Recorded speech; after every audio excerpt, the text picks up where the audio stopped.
YouTubers that's now become a casino and users can't get their... Wait, what? Today we're talking about a bank promoted by YouTubers that's now become a casino and users can't get their money out. This video is sponsored by Yotta Savings. Yotta, Y-O-T-T-A. Yotta Savings? The Yotta Savings app, maybe you saw a couple people talk about this.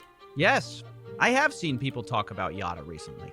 Hey, my name's Daniel. My wife and our family has 18,000 in Yotta that we can't get out. Over $60,000 frozen up in Yotta. $15,440.06 frozen in Yotta. $7,270.60 frozen. $583. $98,000 frozen in Yotta. $94,000, give or take, frozen. $46,699. Wait, yeah. It's a savings app? What? It's a disaster, and we're going to break down what happened. Let's start with the basics. A few years ago, Yotta Savings advertised itself as a no-lose lottery through YouTube. Here's a rule of thumb. If you want to experiment with shit, okay, and use like things that make you a little bit of money here and there, congrats or whatever, you can if you want to. Here's my non-financial advice, right? Only use banks as banks and fucking don't trust shit. That's just kind of how I do it. Whether PayPal's not a bank, okay? Don't hold your fucking crypto or other shit onto exchanges. Hold it cold, and on your end of things, never on stop leaving your money in other people's shit. If it's not a fucking bank that was like proven itself to be a pillar that's been there forever, just hold your shit just as. But I get it. Nothing is safe. Even banks aren't safe. I get it. Do the best you can, brother. Like this shit's not gonna save your life. The amount of savings you're gonna get with this shit, it's not gonna save your life. Don't all on this piece of shit. YouTubers. I don't know what people do this shit ticket by saving money rather than spending it. It's called game. It's not common sense. People use PayPal as a bank. People use coin exchanges as banks, as holdings. It's fine. I'll leave it there and I'll withdraw when I need it. No, it's the opposite. Withdraw from your cold, from your end when you need it. Don't leave it there and withdraw for your usage when you want it. You need to reverse the roles entirely. Gamified savings, and some took it beyond a sponsorship and bought equity in the company because they liked the idea that much. The most viral example of this was Graham Stephan, who claimed that I bought a bank. I decided to invest an undisclosed amount, and now I can officially say I am a small owner in Yotta Bank. Now these videos are deleted, as Yotta has become more than a harmless savings app, and users can't get their money out. But to understand what exactly happened, let's first go back to when they demanded an apology from me back in 2022. They made a brief appearance in a video called The Most Evil Business in the World, and for some reason they didn't like the cameo. They said, quote, "Given these false claims, we would like you to issue a statement in a video clarifying that your claim that Yotta is a scam is false and misleading." Now, I never said that exactly, so I didn't apologize, but I found the next bit a bit more baffling. They tell me, quote, "You could also conduct an interview with Adam Moelis, the co-founder and CEO of Yotta, if you wish," which I found odd. Either way, I decided to today take them up on their offer 2 years later when I checked back in on Yotta and found customers' accounts have been frozen and their website looked more like a casino than a no-lose. Brother, no fucking way. What is this shit? Lottery. On their app, Yotta now offers roulette, dice, blackjack that you can lose money on. Now, honestly, I was shocked by this. This is the same company that's saying play the no-lose lottery, regular lotteries are scams, they prey on innocent people. Now they're offering gambling. So of course, I reached out to the CEO and he told me Yotta is not actually gambling. Quote, "We decided to pivot the business into sweepstakes earlier this year. Sweepstakes is not gambling. We worked extensively with lawyers in the space to build out the program." Now, I don't know which lawyer told Yotta. Dude, this is the oldest trick in the book. If your funds are frozen and you can't do shit, and you have money in a place you can gamble, the reality is that you will. What? Blackjack isn't gambling, but it's time to get your money back.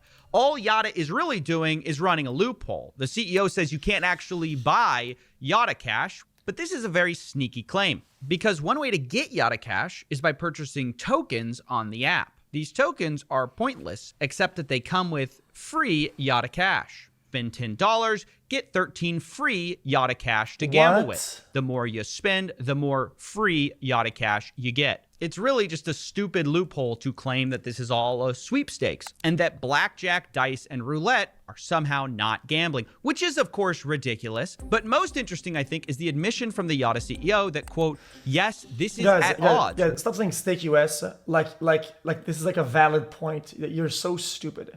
Like, I don't even do anything for stake.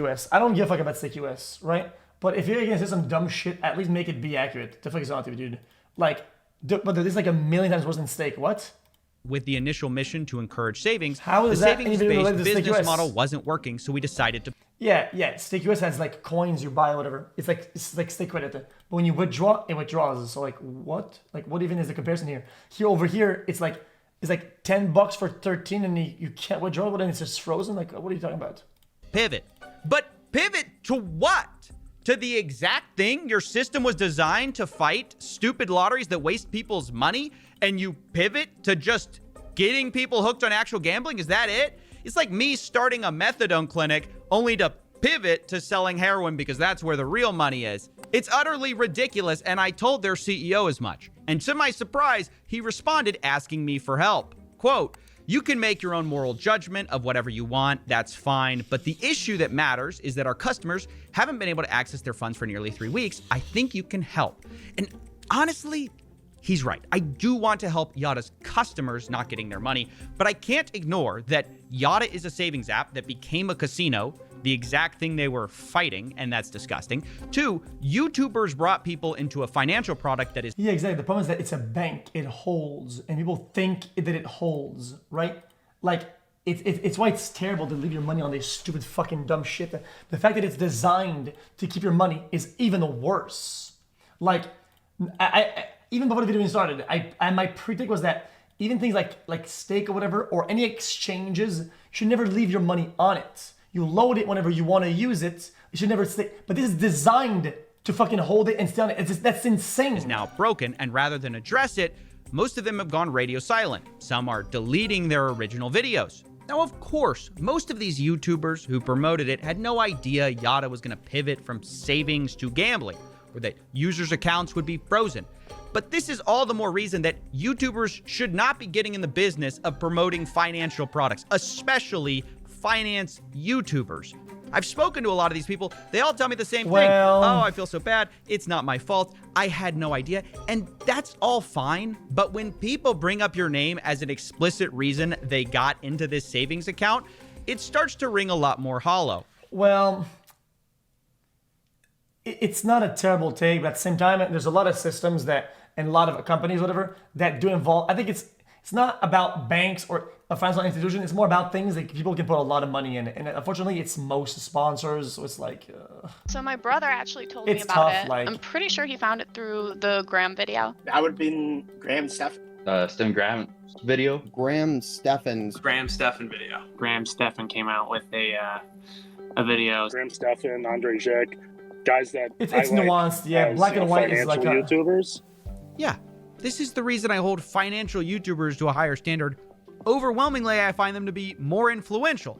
Although I have to say again, I don't hold them or anyone else personally responsible. I hold them all irresponsible for promoting financial products. This is not like promoting Dollar Shave Club, where people get a product and that's it. If the company... Here's the most lava molten take I'll probably ever have, okay, for some of you dumb fucks, okay? I think promoting gambling is not as harmful as doing this shit. Genuinely. Okay, saying, okay, this is a place where money gets lost and you have a risk and it'll lose. You will always lose. Gambling is losing, right? You will lose money.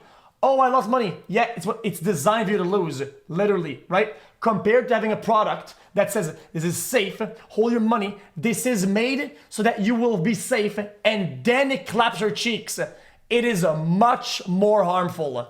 Company goes bust, it doesn't matter. Financial products are different. You are asking people to put their money somewhere. If in 5 years that goes bust, people are going to remember you advertised it to them. And if you're uncomfortable with that, if you think your bank might blow up in 5 years, don't promote it. Shill a VPN and have a nice day. But if you insist on telling people the best place to put their money, you better not be upset when they listen. By the way, as I was editing this video, someone released a podcast sponsored by, you guessed it, Yada. This episode is brought to you by Yada. This is despite the fact that currently withdrawals are frozen. And now I want to pivot myself and talk about frozen funds, which is a huge problem that goes beyond Yada and influencers. Since early May, many fintechs, including Yada and Juno and many others, have had all their user funds frozen. Up to 200,000 accounts are affected, and it's for many reasons that surprised users. See, most people saw... Wait, who's Evolve?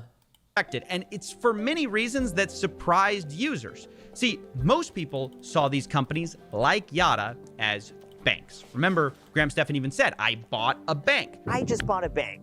But this isn't Evolve, quite is it? accurate. These No, are Evolve is fintech Evolve in companies, no way. not banks. They're not holding anyone's money. They're not FDIC insured. They have a bank they work with that is FDIC insured, and that's where your money is sent to. In this case, the main bank is called Evolve. Normally, this distinction doesn't matter, but when things go wrong, it makes all the difference. Wait, hold on. I really have to go back.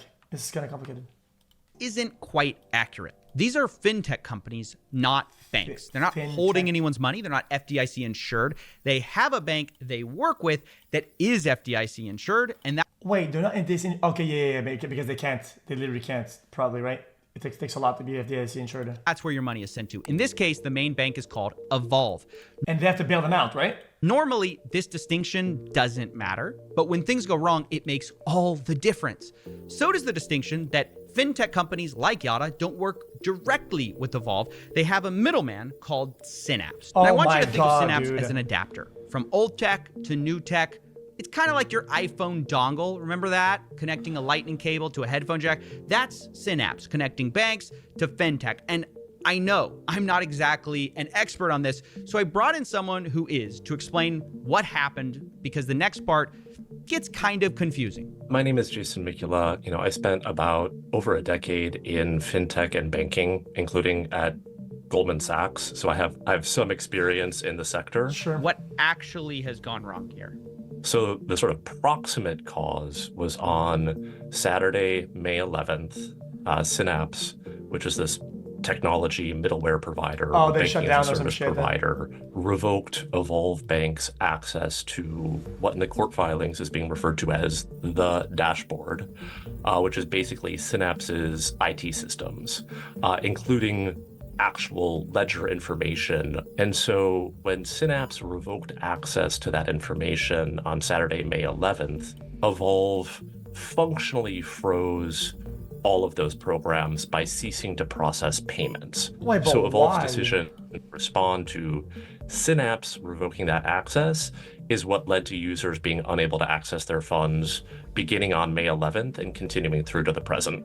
People are saying, oh, it's FDIC insured. Why isn't that working? Yeah, so it is. End users' confusion is entirely understandable, right? One of the great successes of the American banking sector and American banking regulation is that you, generally speaking, don't have to worry about whether or not your money is safe. However, that in this case, and it's not the only case, has engendered some confusion for end users who see FDIC insured and read that as, this is safe. My money's safe. I'm going to get my money back. Now, what is FDIC insurance and what does it do? It protects depositors and users in the event that a bank fails. Up to 200K, though, it's insured. A bank has not failed here. And so there is no direct role for the FDIC to step in. Wait, that's a loophole. What? Wait, so they could be emulating a bank failure without, like, the actual, like, bank failure, pretty much, right? If Evolve had failed, the FDIC would step in, seize the bank, and sort of figure out the next steps. That's obviously not what's unfolding here. Right. So if you have money frozen, it is FDIC insured from a bank failure. But in this... Okay, it's not what they did, but it's just that it's the coincidence that the fucking middleman is trolling. But even then, people will get their money back after the lawsuit, which could take years. Case, banks haven't failed. It's the in-between layer that has, meaning your funds are stuck until this is fixed. But it's not exactly clear when that will be, because Evolve and Synapse can't agree on who owes what. The founder of Synapse says it's all in Evolve's control. We are doing everything we can to release funds. Meanwhile, Evolve says Synapse's records are wrong. Quote, recent ledgers and data do not align with the actual movement of funds in and out of Evolve. Basically, someone is lying, or even worse, doesn't know what the truth is, and this isn't a disagreement about a few pennies, it's $150 million being argued about. But according to new reporting from The Information, such discrepancies were known about for at least 2 years before the revoked dashboard and Synapse's bankruptcy, meaning this could have been avoided, but it wasn't, leaving a bankruptcy trustee to pick up the pieces and hundreds of and then they default and everybody loses. Thousands of accounts frozen. And we don't know who owes who what or when. We'll find out. But all I have to say is, who cares? People need their money back. They were told these fintech programs were safe, now they're stuck. Look, after talking to the people affected, I get it.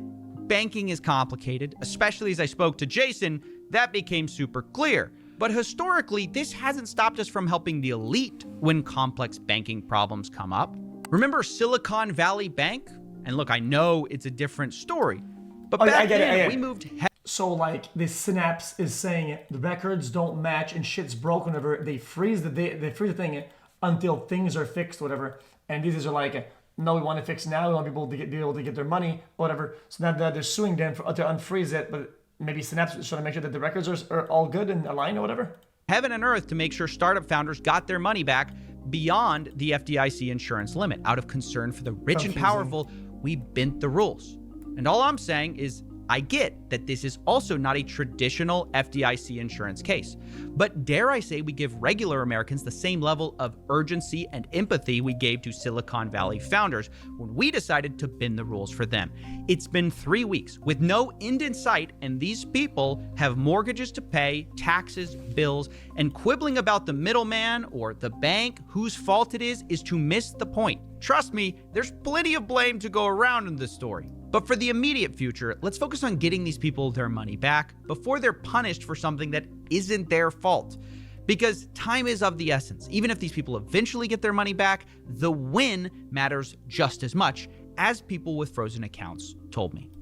Also, the illusion of having purchasing power and then losing that power is loss.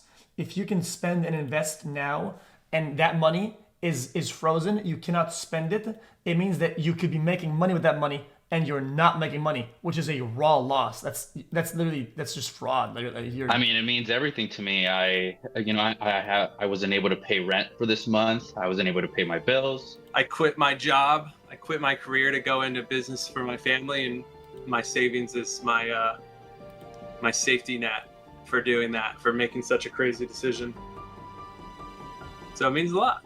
We really have no. So what was the upside of that bank? What are people going to that bank? Is it like do they make money on the bank? Is the bank giving like a bigger interest rate or something? Like a safety net. Why use that? Even if that money's not gone, it's gone for us for now. My wife and I have been saving for our first home. If this takes months, years to drag out, it's going to delay our home. I've been saving essentially for 3 to 4 years, and was saving up for a wedding and to buy a home. And as soon as this stuff happened, that was actually the first week that I needed to pay off the deposits for the wedding. So it hurt me quite a lot.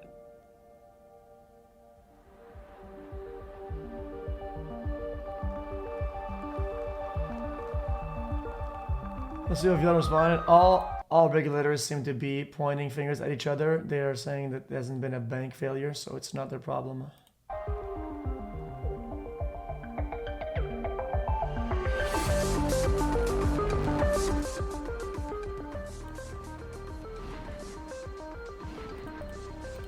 Oh, that's fucking stupid. Yeah, that was brain dead. Not the video, just the fucking...